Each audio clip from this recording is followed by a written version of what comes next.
Excellent. C'est très très subtil et vraiment fin. Le foie gras, c'est la star des fêtes de fin d'année. Les Français en raffolent. Pourtant, sensible au bien-être animal, le traitement infligé aux volatiles nous choque de plus en plus et les ventes chutent un peu depuis quelques années. Aujourd'hui, vous allez découvrir que l'on peut faire du foie gras sans nourrir les palmipèdes de manière forcée, en produisant du foie d'oie. Les oies vont spontanément les manger un peu plus que ce qu'elles ont besoin. Donc naturellement, elles vont se suralimenter. Nous avons rencontré une éleveuse et un artisan d'exception maniant à la perfection l'art de produire cette gourmandise du Grand Est. Il y a cette finesse qu'on ne retrouve pas dans le canard. Pour moi, c'est considéré comme l'excellence. Nous sommes près de Colmar, dans le Haut-Rhin, à Geberschwir. L'Alsace est une pause gourmande pour tous les bons vivants qui se respectent. Bienvenue dans le berceau historique du foie d'oie.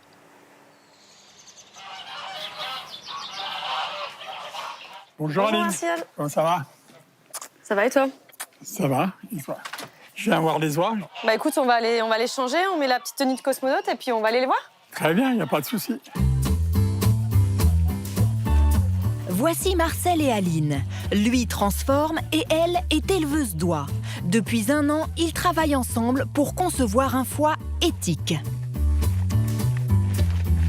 Alors là, je vais leur donner un peu de maïs qui a été cuit à basse température.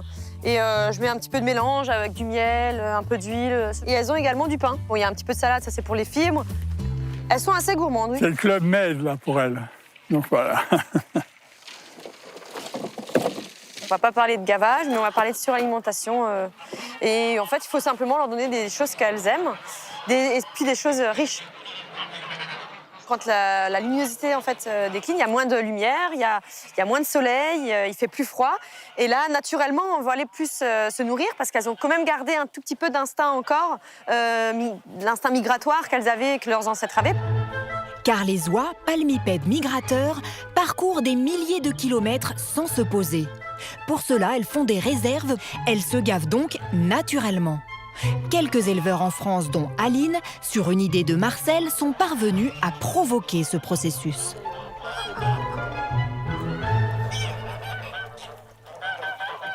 Et j'ai ce projet depuis toute petite parce que déjà j'ai grandi ici, à la ferme, avec des oies, des canards, des animaux de basse-cour, des brebis aussi, des chevaux. Mais c'est vrai que l'oie, c'est plus agréable. Moi, je préfère l'oie à élever que le canard parce qu'elles parlent un petit peu plus, elles vont être plus curieuses, plus gourmandes. Il y a plus facilement de l'interaction avec elles. Elles font la causette, elles sont rigolotes, quoi. Aline est donc en train de réaliser son rêve de môme avec Marcel, qui prône lui aussi l'alliance du bien manger au bien-être animal. J'avais mon petit-fils qui avait 4 ans, qui un jour me dit, en voyant les oies, tu leur fais pas de mal. Et c'est vrai que ça commence à faire une réflexion dans les choses en disant, mais c'est vrai, pourquoi pas faire autre chose?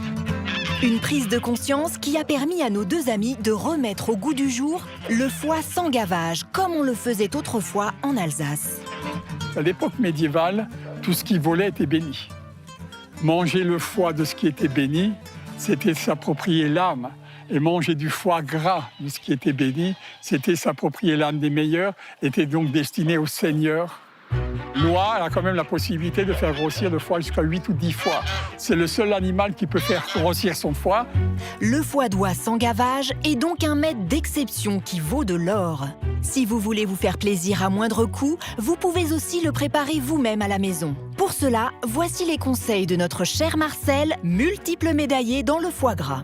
Le foie gras d'oie est en général 30% plus cher que le foie gras de canard. Le processus est plus long, il est beaucoup plus rare dans le fond. Et d'en trouver d'ailleurs en France, c'est très compliqué. L'oie a une petite peau qu'il faut absolument enlever. C'est l'opération la plus complexe. C'est effectivement de lui enlever les petites veines. Nous restons dans le plus naturel possible, du sel, du poivre. Donc c'est là qu'on exprime les meilleurs goûts. Chez nous, ils sont cuits à l'autoclave. L'autoclave est une cocotte minute à la maison pour le faire. Une fois qu'ils le mettent dans un bain-marie, ils peuvent prendre une casserole, avoir la température 85-90 degrés et le mettre pendant au moins 1 heure à faire cuire. Résultat, un délice que Marcel fait déguster ce midi à un groupe de 20 personnes au palais Aiguisé. Des maîtres restaurateurs venus d'Allemagne pour se délecter de ce mets incroyable. Messieurs, mesdames, ce que je vous ai présenté, c'est du foie gras d'oie. Excellent.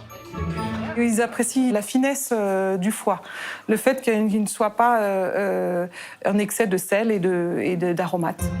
Muriel est vigneronne et elle profite de cette occasion avec Marcel pour faire découvrir ses vins à marier avec les trésors de notre artisan. Le foie gras de Marcel, c'est vraiment le meilleur. Il est d'ici, en plus de mon village natal. Donc, voilà. Oui, en mangeant des bons produits, des bons vins, on essaie de faire plaisir aux gens. On est doublement heureux parce que c'est du travail bien accompli. Donc voilà. Le foie gras de Marcel, c'est que du plaisir et en plus, c'est partagé. Très bien. Merci.